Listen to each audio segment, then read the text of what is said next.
Welcome. My name is Michael Anderson.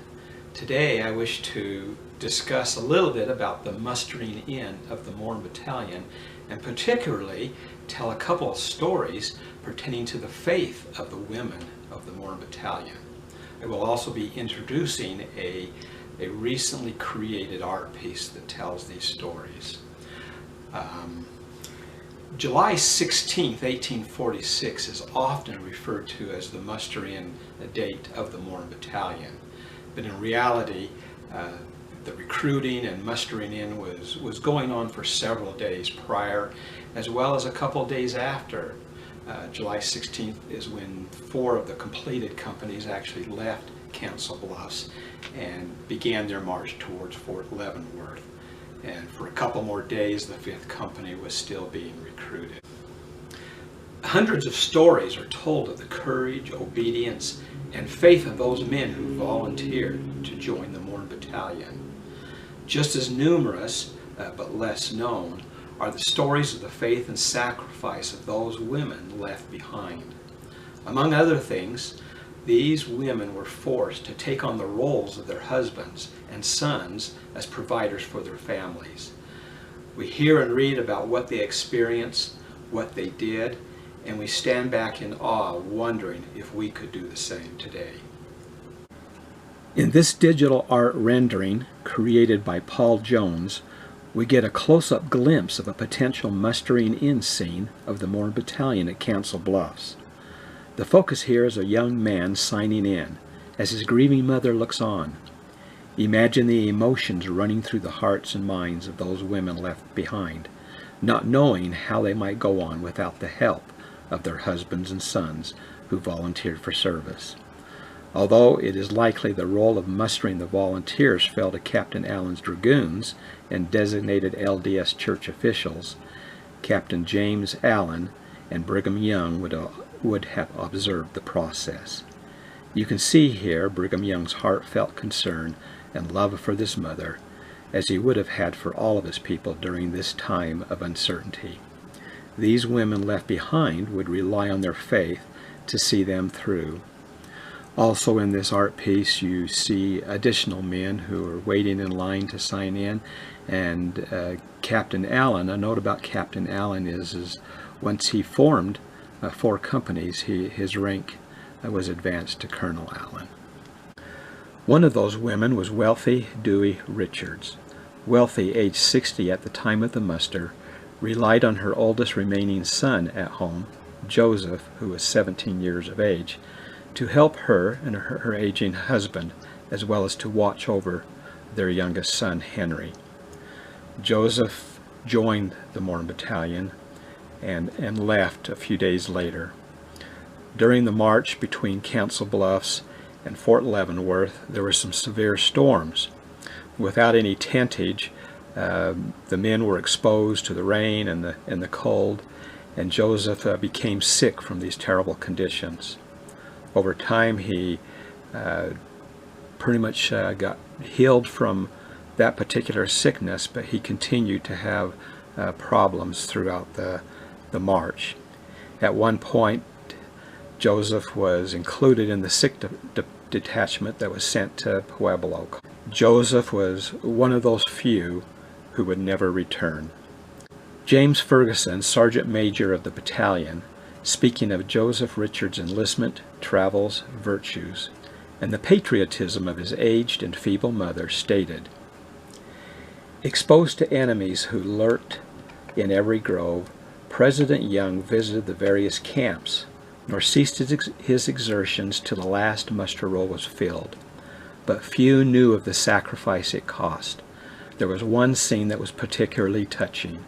An aged mother to whom the call of the government and the wish of the President were made known came forward.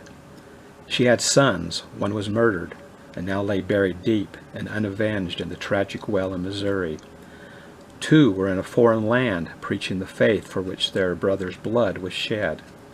1 was still too young to administer, but needed care and comfort. The other was a young man, the sentinel and protector of her tottering steps. Even in her aged heart Withered and broken as it was, the love of country burned deep and strong. She yielded up her son and never saw him more. I knew him well. We marched side by side.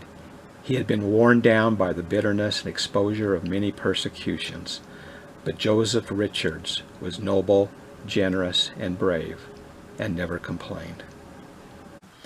Another mother, Drusilla Hendricks, also struggled letting her son go. In 1839, Drusilla was living in the happiest days of her life. She had a new home, a new faith, and a loving family. Then one night her world was changed after her husband was paralyzed from a wound to the neck by a mob. The mob then drove her from her home and ransacked it. After returning to her home, finding all the valuables gone, Drusilla, her husband, and her 5 children, the oldest 10, were forced to leave the state of Missouri a short time later in the cold of winter. They then settled in Nauvoo, Illinois, where Drusilla, besides being a wife and a mother, took on the duty as provider for her family, while caring for her paralyzed husband and children. Through her faith, she found when her needs were great, she was provided for. But again, their peace was only temporary. During the winter of 1845-1846, mobs descended upon their community, forcing them from their homes, crossing the Mississippi River, and then turning her face to the west. They had not gone far when word came that volunteers were needed to join the United States Army in the war against Mexico. For most of the saints, this was a slap to the face. Daniel Rawson wrote, "I felt indignant toward the government that had suffered me to be raided and driven from my home.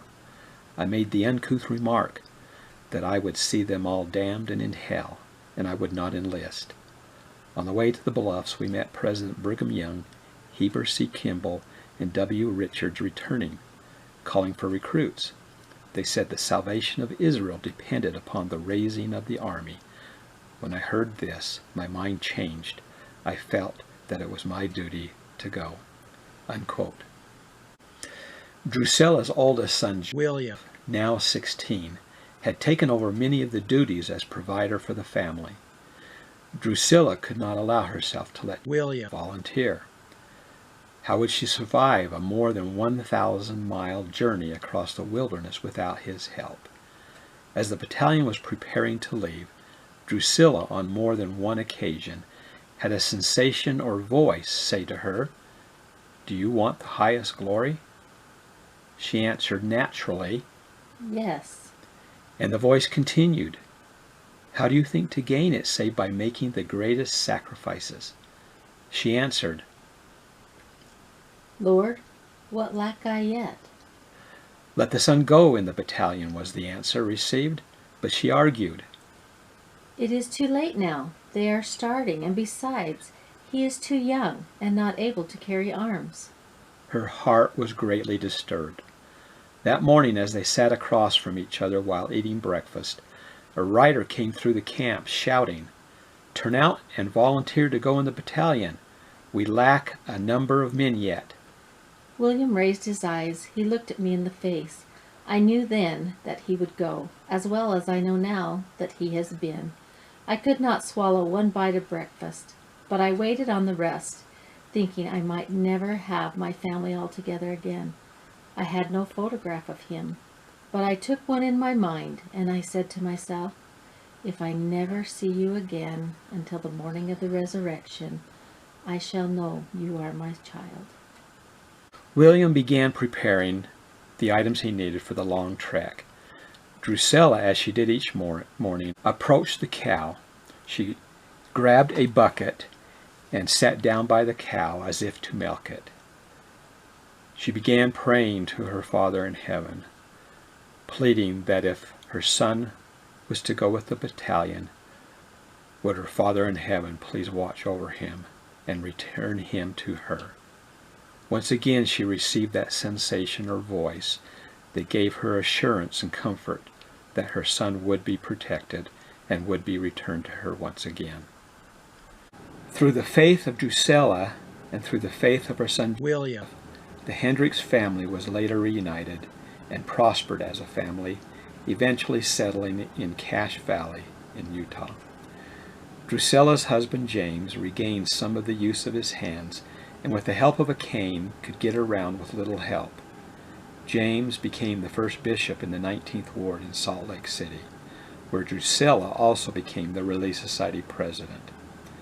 James died 11 years before Drusilla, who passed away at the age of 71. In her final years, she wrote, "The gospel is true. I have rejoiced in it through all of my trials, for the Spirit of the Lord has buoyed me up, or I should have failed." Brigham Young spoke highly of such women as Wealthy and Drusilla. If the women did not accomplish as much as the men did, he said, it was because the women had no wives to help them. These were just two of the many stories, if not hundreds of stories, that show the faith of the Mormon Battalion women. Following this clip is a portion of an interview with the artist Paul Jones. Thank you for watching. Mormon Battalion art project was challenging for me to do, but it was very rewarding for me to do, because I felt like as I would study the picture and talk to Mike and get background information, and he would send me photographs, and as I studied those photos and read the articles that he sent me, stories, it helped give me inspiration. I felt like he wanted to put Brigham Young in the picture somewhere. He says he can be back in the background somewhere, but he would like him there. And as I worked with the composition, I decided to put Brigham up in near the mother and have him actually looking at the mother, and you can kind of hopefully see in the expression of his face and in his eyes his concern for her and her grief that she's going through, sending off her son to a future unknown. And I'm grateful for being able to heed the promptings that I got in regards to different things in that painting that would help me make decisions. You know, do I put this person here? Do I have this person doing the right thing here? And as I would step away from it for a couple of days and ponder on it, the thoughts would come to my mind, and then I'd sit back down at the computer and I would work on it some more, and then I would get a good feeling when I felt like I had it. I had Brigham where he needed to be. I had the mother where she needed to be and doing what she needed to be doing, and then the other fellow, the person who was waiting in line to sign the book, the muster. I wanted him to draw the eye back into the center of the painting of the young man who's signing. And so those things just kind of came together, that triangle, as Mike called it. And as I thought about it, he's right. I created a triangle, focusing in on what the painting was all about, the story was about. Those three people, the young man signing, his mother looking on, and Brigham Young as the church leader, feeling that pain and compassion for the sacrifice that family is making. And so I hope that others will feel something when they see the picture and have compassion for those people at that time, the sacrifice they were doing, and at a great expense. Some of them gave up their lives, and the mothers and the wives were left behind to fend for themselves, and the sacrifices they had to make to support such a decision.